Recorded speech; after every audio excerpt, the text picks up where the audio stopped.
السلام علیکم۔ آج کا ہمارا عنوان ہے جہاد۔ جیسے کہ آپ لوگ جانتے ہیں، اسلام کے کچھ ارکان ہیں جس میں جہاد بھی اسلام کا ایک اہم رکن ہے۔ جہاد کی تعریف کیا ہے؟ جہاد لفظ جہد سے نکلا ہے۔ لغت میں اس کے معنی محنت اور کوشش کے ہیں۔ اسلام کی روح سے جہاد کا مفہوم ہے حق کی بلندی اور حفاظت کے لیے ہر قسم کی قربانی دینا اور کوشش کرنا، جسمانی، مالی اور دماغی قوت کو اللہ کی راہ میں خرچ کرنا، حق کے مخالفوں اور دشمنوں کی چالوں کو ناکام بنانا، اور اگر اس کے لیے ان سے جنگ کرنی پڑے تو گریز نہ کرنا۔ جہاد میں شریک ہونے والے کو مجاہد، زندہ واپس لوٹ آنے والے کو غازی اور لڑتے لڑتے جان دینے والے کو شہید کہتے ہیں۔ ان تمام لوگوں کے الگ الگ درجات اور مرتبے ہوتے ہیں۔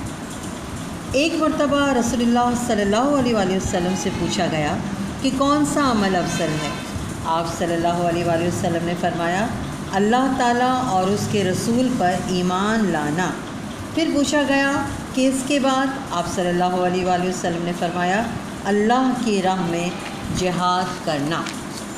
جہاد کے بہت سارے اقسام ہیں، جیسے جہاد کی مختلف اقسام: اللہ تعالیٰ کے احکامات کی تعمیر اور دین کی اشاعت کے لیے زبان سے، مال سے، علم سے، ہتھیار سے کوشش کرنا، یہ سب جہاد کی مختلف صورتیں ہیں۔ جہاد بالسیف، یہ جہاد کی سب سے اعلیٰ قسم ہے۔ عربی زبان میں تلوار کو سیف کہتے ہیں۔ اللہ کے دین کی سربلندی اور حفاظت کی خاطر انسان اپنا گھر بار، چین و آرام چھوڑ کر اپنی جان ہتھیلی پر رکھے اور ہتھیار اٹھا کر جنگ کرے تو اسے جہاد بالسیف کہتے ہیں۔ جہاد بالمال، مجاہدوں کا سامان جنگ مہیا کرنا یا ان کی مالی مدد کرنا یا ان کی غیر موجودگی میں ان کے گھر والوں کی کفالت کرنا جہاد بالمال کہلاتا ہے۔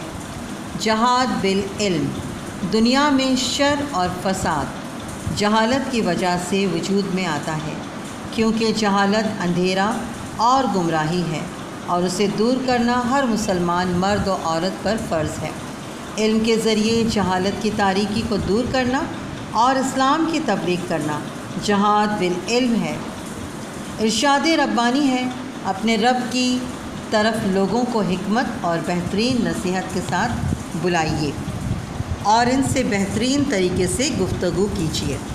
جہاد باللسان، یعنی زبان کے ذریعے جہاد کرنا۔ جہاد بالنفس، علماء کرام نے اسے جہاد اکبر بھی کہا ہے۔ جہاد کے اصول، آپ صلی اللہ علیہ وسلم نے جہاد کے کچھ اصول متعین کیے ہیں جن کے جہاد کے موقع پر خیال رکھنا بہت ضروری ہے۔ بچوں، بوڑھوں، عورتوں اور جانوروں کو قتل نہ کیا جائے، دشمن کے مکانات اور فصلیں نہ جلائی جائیں، پھلدار درخت نہ کاٹے جائیں، اگر مسلمانوں میں سے کوئی کسی کافر کو امان دے تو اس پر کوئی اعتراض نہ کیا جائے۔ جہاد کے مقاصد کیا ہیں؟ جہاد کے مقاصد، جہاد کن مقاصد کے لیے کیے جاتے ہیں؟ دفاع کے لیے، فتنے کا خاتمہ کرنے کے لیے اور قیام امن کے لیے۔ امید ہے آپ کو سبق سمجھ میں آ گیا ہوگا۔